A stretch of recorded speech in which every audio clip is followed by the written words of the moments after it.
ഈ സെഷനിലേക്ക് എല്ലാവർക്കും സ്വാഗതം. ഫോട്ടോവോൾട്ടിക് സിസ്റ്റത്തിന്റെ സ്റ്റാൻഡേർഡ് ഓപ്പറേറ്റിംഗ് പ്രൊസീജിയേഴ്സ് എങ്ങനെ ഡെമോൺസ്ട്രേറ്റ് ചെയ്യാം എന്ന് നോക്കാം. ഈ സെഷന്റെ അവസാനം നമ്മൾ സോളാർ ഫോട്ടോവോൾട്ടിക് സിസ്റ്റത്തിന്റെ SOP ഉറപ്പാക്കുകയും ഫീൽഡിൽ അല്ലെങ്കിൽ സൈറ്റിൽ സ്വീകരിക്കേണ്ട വിവിധ സുരക്ഷാ നടപടികൾ ഡെമോൺസ്ട്രേറ്റ് ചെയ്യുകയും പ്രവർത്തനങ്ങൾ നിരീക്ഷിക്കുകയും തകരാറുകൾ മുൻകൂട്ടി കാണുകയും ചെയ്യുക, തകരാറുകൾ ഫീൽഡിൽ തന്നെ പരിഹരിക്കുക, റെമഡിയൽ ആക്ഷൻസ് ഒന്നിച്ച് നടപ്പിലാക്കുക, സോളാർ ഫോട്ടോവോൾട്ടിക് ഇൻസ്റ്റലേഷൻ സൈറ്റിന്റെ സ്റ്റാൻഡേർഡ് ഓപ്പറേറ്റിംഗ് പ്രൊസീജിയേഴ്സ് സ്വീകരിക്കുക, ആവശ്യമുള്ള tools and instruments and equipments, personal protect equipments, fall protection equipments, documents and test equipments. Solar photovoltaic electrical സിസ്റ്റത്തിന്റെ SOP ഫോളോ ചെയ്യണം. സോളാർ ടെക്നീഷ്യന്റെ അടുത്തു നിന്നും പ്രോബബിലിറ്റി ആക്ടിവിറ്റീസിന്റെ ഇൻഫർമേഷൻ വാങ്ങണം. കാരണം ഇതിലൂടെ ടീമിലുള്ള അധിക പേർക്ക് ഇഞ്ചുറി ഓർ ആക്സിഡൻസ് ഉണ്ടാവാൻ സാധ്യത കൂടുതലാണ്. ടെക്നീഷ്യൻസിനെ ഗ്രൂപ്പ്സ് ഓഫ് 4 or 5 ആയിട്ട് ഡിവൈഡ് ചെയ്യണം.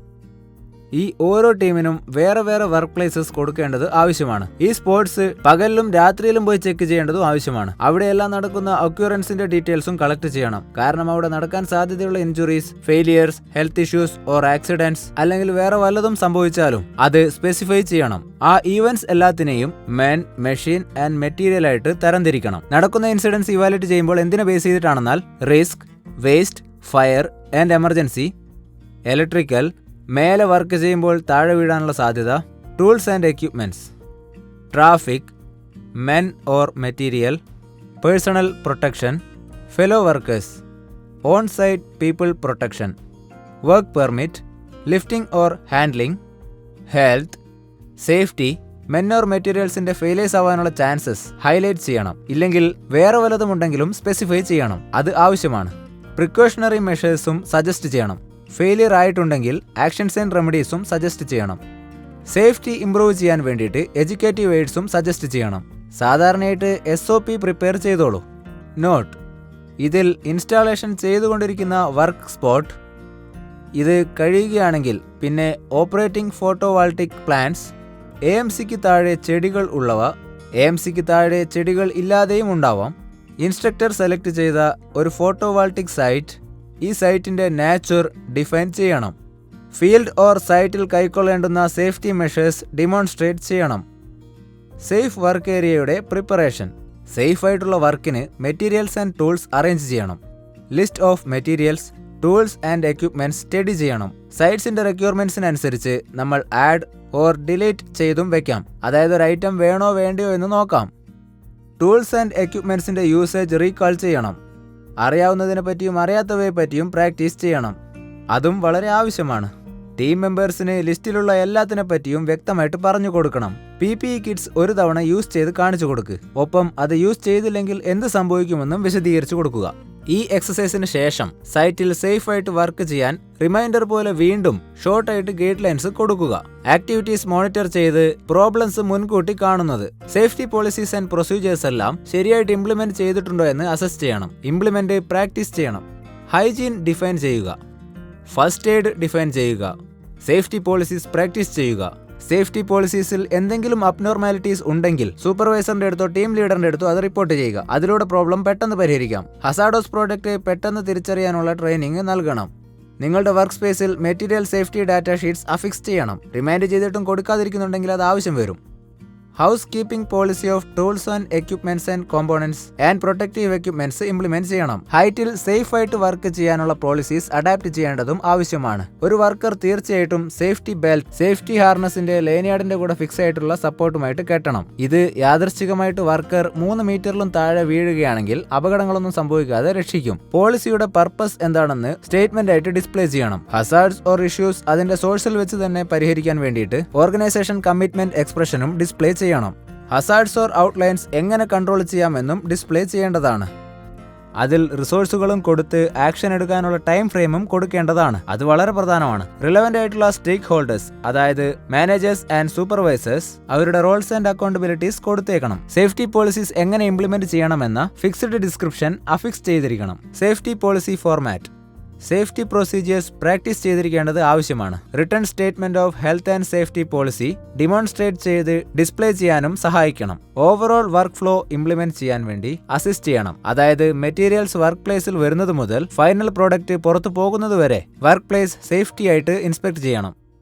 വർക്ക് പ്ലേസിലുള്ള ഹസാർഡേഴ്സ്, ഹെൽത്തി ആൻഡ് സേഫ്റ്റി മെഷേഴ്സിന്റെ ഇമ്പോർട്ടൻസിനെയും പറ്റി step by step activity procedures display ചെയ്യണം. വർക്ക് പ്ലേസിന്റെ ഹസാർഡ്സ് ആൻഡ് ഇഷ്യൂസ് ഐഡന്റിഫൈ ചെയ്യേണ്ടത് വളരെ ആവശ്യമാണ്. Hazard identification, risk assessment and risk control, safety procedure, hazards activities or ഇഷ്യൂസിനെ പറ്റിയുള്ള ഇൻഫർമേഷൻസ് കളക്ട് ചെയ്യണം. പിന്നെ പോളിസീസ് ആൻഡ് പ്രൊസീജിയേഴ്സും പ്രിപ്പയർ ചെയ്യണം. പിന്നെ ആ പോളിസീസ് ആൻഡ് പ്രൊസീജിയേഴ്സ് ഇംപ്ലിമെന്റും ചെയ്യണം. ഹസാർഡ്സ് റിപ്പോർട്ട് ചെയ്യണം. കറക്റ്റ് ആയിട്ടുള്ള ആക്ഷൻസിലൂടെ ഇൻസിഡൻസ് ആൻഡ് ഇഷ്യൂസ് ഇൻവെസ്റ്റിഗേറ്റ് ചെയ്യാൻ സഹായിക്കണം. കറക്റ്റ് ആയിട്ടുള്ള റിയാക്റ്റീവ് ആൻഡ് റെസ്പോൺസ് ആക്ടിവിറ്റീസ്, അതായത് ഫസ്റ്റ് എയ്ഡ് ആൻഡ് മെഡിക്കൽ എമർജൻസീസിന് സഹായിക്കണം. ഇൽനെസ് അല്ലെങ്കിൽ ഇഞ്ചുറി ഉണ്ടെങ്കിൽ റിപ്പോർട്ട് ചെയ്യണം. അപകടകരമായ വല്ലതും സംഭവിക്കുകയാണെങ്കിൽ റിപ്പോർട്ട് ചെയ്യണം. ഫസ്റ്റ് എയ്ഡ് പ്രൊസീജിയർ എസ്റ്റാബ്ലിഷ് ചെയ്യാൻ ഹെൽപ്പ് ചെയ്യണം. സൈറ്റിൽ വരുന്ന ഇഷ്യൂസും സോൾവ് ചെയ്യണം.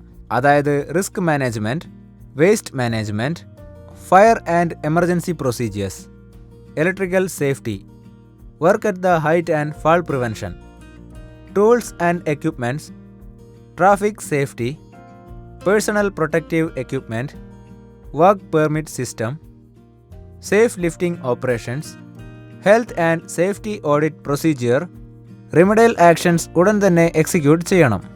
Working surface conditions, oil, grease, wax, fluids, ice, irregular surfaces, working at heights with portable ladders, fixed ladders, elevated platforms, scaffolds, cherry pickers, catwalks and മറ്റുള്ള elevating devices use ചെയ്യുന്നതിലൂടെ electrical socks, പിന്നെ എന്തൊക്കെ സംഭവിക്കുമെന്നാൽ tripping, slipping, പിന്നെ താഴെ വീഴാനുള്ള സാധ്യതയും അധികമാണ്.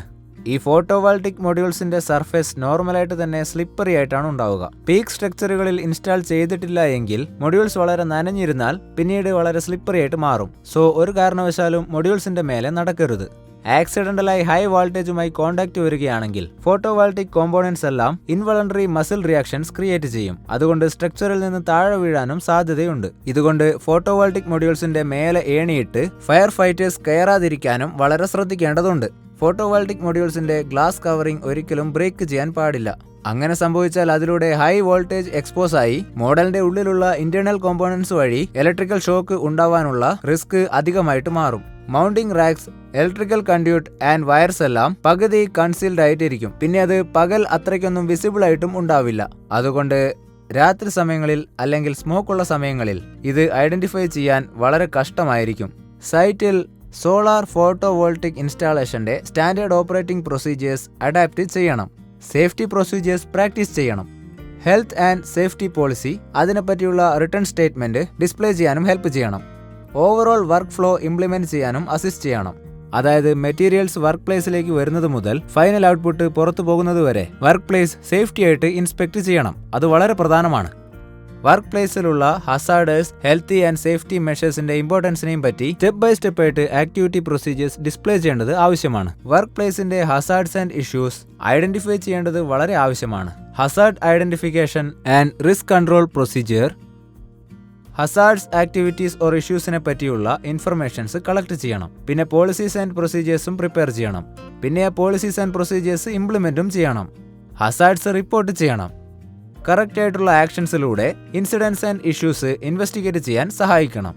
Correct ആയിട്ടുള്ള reactive and response activities, അതായത് ഫസ്റ്റ് എയ്ഡ് ആൻഡ് മെഡിക്കൽ എമർജൻസീസിന് സഹായിക്കണം.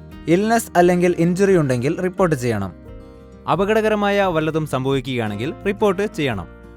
ഫസ്റ്റ് എയ്ഡ് പ്രൊസീജിയർ എസ്റ്റാബ്ലിഷ് ചെയ്യാൻ ഹെൽപ്പ് ചെയ്യണം. റീക്യാപ്പ്. ഈ സെഷനിൽ പഠിച്ചത് എന്തൊക്കെയാണെന്ന് നോക്കാം. സോളാർ ഫോട്ടോവോൾട്ടിക് ഇലക്ട്രിക്കൽ സിസ്റ്റത്തിന്റെ SOP എങ്ങനെ ഉറപ്പാക്കാം, ഫീൽഡിൽ അല്ലെങ്കിൽ സൈറ്റിൽ സ്വീകരിക്കേണ്ട വിവിധ സുരക്ഷാ നടപടികൾ എങ്ങനെ ഡെമോൺസ്ട്രേറ്റ് ചെയ്യാം, എങ്ങനെ പ്രവർത്തനങ്ങൾ നിരീക്ഷിക്കുകയും തകരാറുകൾ മുൻകൂട്ടി കാണുകയും ചെയ്യാം, സൈറ്റിൽ തന്നെ എങ്ങനെ തകരാറുകൾ പരിഹരിക്കാം, റെമഡിയൽ ആക്ഷൻസ് എങ്ങനെ ഒന്നിച്ച് നടപ്പിലാക്കാം, സോളാർ ഫോട്ടോവോൾട്ടിക് ഇൻസ്റ്റലേഷൻ സൈറ്റിൽ സ്റ്റാൻഡേർഡ് ഓപ്പറേറ്റിംഗ് പ്രൊസീജിയേഴ്സ് എങ്ങനെ സ്വീകരിക്കാം. ഈ കൺസെപ്റ്റ്സ് എല്ലാം തന്നെ നിങ്ങൾക്ക് നന്നായി മനസ്സിലായി എന്ന് പ്രതീക്ഷിക്കുന്നു. പുതിയൊരു കൺസെപ്റ്റുമായി അടുത്ത സെഷനിൽ വീണ്ടും കാണാം. നന്ദി.